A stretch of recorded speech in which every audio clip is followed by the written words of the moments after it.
Heureux de vous retrouver pour ce message « Bouger la vie, bouge l'été » consacré aujourd'hui à la verticalité de l'être et j'espère vous faire prendre conscience à quel point c'est important et comment c'est même important pour l'évolution de l'humanité. Mais juste avant, permettez-moi de revenir en arrière sur mon message d'hier où je vous ai parlé du développement de l'enfant. Je vous ai expliqué que le développement de l'enfant passe par le marcher, le parler et le bouger. Et ce que j'ai envie de vous dire hier, et on va voir ensemble à quel point c'est important, c'est que pour que l'enfant développe sa volonté, et vous savez qu'aujourd'hui on a beaucoup de jeunes qui manquent de volonté, eh bien chaque fois, parce que finalement si vous regardez votre vie, moi je regarde la mienne, chacun d'entre nous on est tombé plusieurs fois, on s'est relevé, on est reparti, c'est ce qu'on appelle la résilience. Et ben c'est exactement la même chose pour un petit bébé. Il faut le laisser tomber, il faut le laisser se relever pour développer progressivement sa volonté. Et ça, c'est vraiment quelque chose qui est essentiel pour développer la volonté de l'enfant et lui permettre d'aller ensuite au stade suivant qui va être le parler bien avant le penser. En effet, ça m'amène à vous expliquer que si on développe le penser trop tôt, on va tomber sur des enfants que l'on va intellectualiser, ils ne vont pas être connectés à leur corps, et là c'est là aussi que se pose un problème par rapport à la connexion à notre corps. J'ai expliqué hier que le corps était essentiel pour permettre l'expression de l'âme, et je n'en démords pas plus depuis hier, simplement voilà ce qui se passe.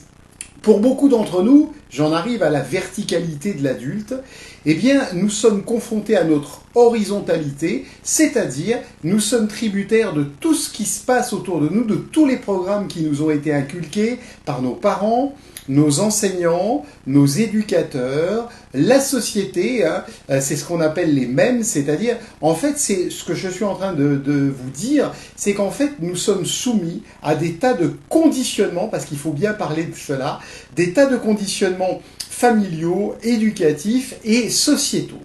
Et le problème, c'est que au milieu de ces conditionnements, nous n'avons pas, et ça pose justement la question, j'aurais pu intituler ma vidéo comme ça, en disant où est notre part de déterminisme et où est notre part de libre arbitre. Eh bien, tant que vous êtes soumis, tant que nous sommes soumis au conditionnement, et on l'est tous, on doit tous payer nos impôts en temps et en heure, on a certaines règles à respecter dans la société, et c'est normal. Mais arrivé à un stade, on est pris dans cette espèce d'hologramme que l'on voit dans le film Matrix, et on est coupé de notre verticalité.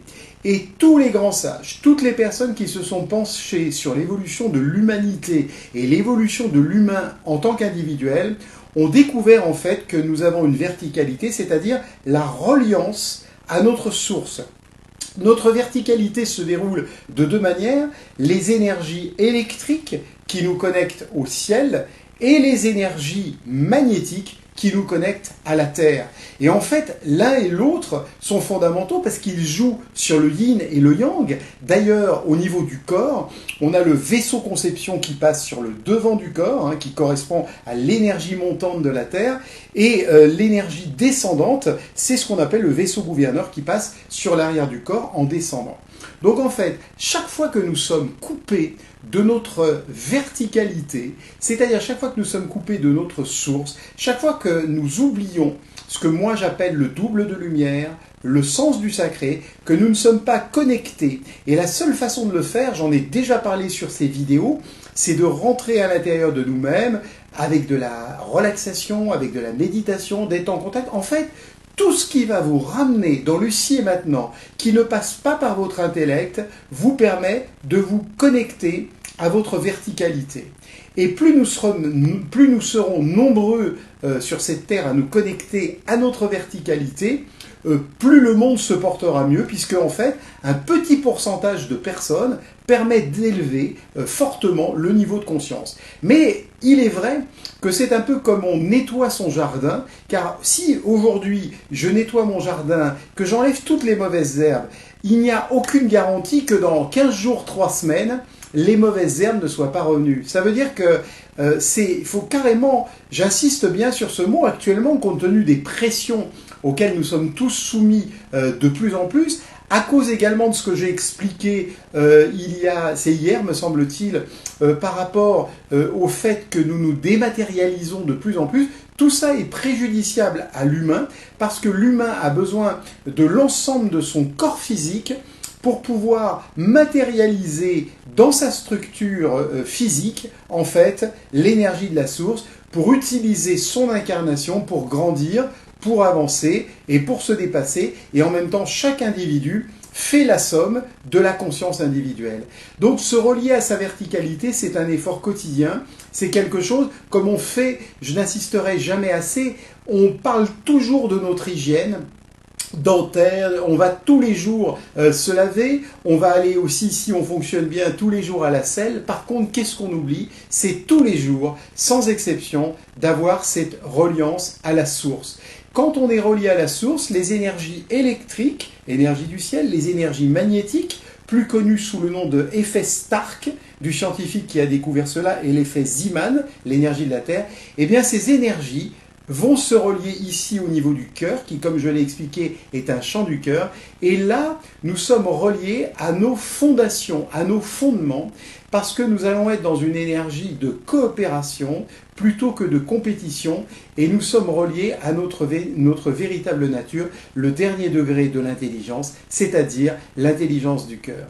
Donc, que chacun pense à cultiver son jardin intérieur, c'est vraiment l'essentiel que vous devez retenir pour que vous puissiez vraiment vous sentir épanoui, heureux et que vous occupiez votre place sur Terre. Et si vous le faites, vous rendez service à la fois à vos descendants, à vos enfants, mais également aux désincarnés, puisqu'on peut, j'allais dire, faire évoluer une conscience simplement parce qu'une personne dans la lignée familiale va en prendre conscience à un moment ou à un donné et va bouger, va dépasser toutes les limitations auxquelles il a été confronté ou à laquelle auquel elle a été confrontée si c'est une dame.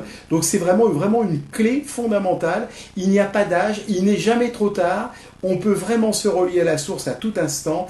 Et chaque fois que vous faites ça, non seulement vous vous rendez service à votre famille, mais vous rendez service à l'humanité. Et plus nous serons nombreux à avoir cette présence quotidienne, à notre manière, chacun à notre manière, de nous connecter à l'instant présent, plus les conditions sur Terre s'amélioreront. Tout reste possible. C'est la conscience collective qui fera le travail. Et la conscience collective, c'est la somme des consciences individuelles. Je vous dis à demain pour un autre message. Merci, c'était Manuel Sperling pour Bouger la vie, bouge l'été.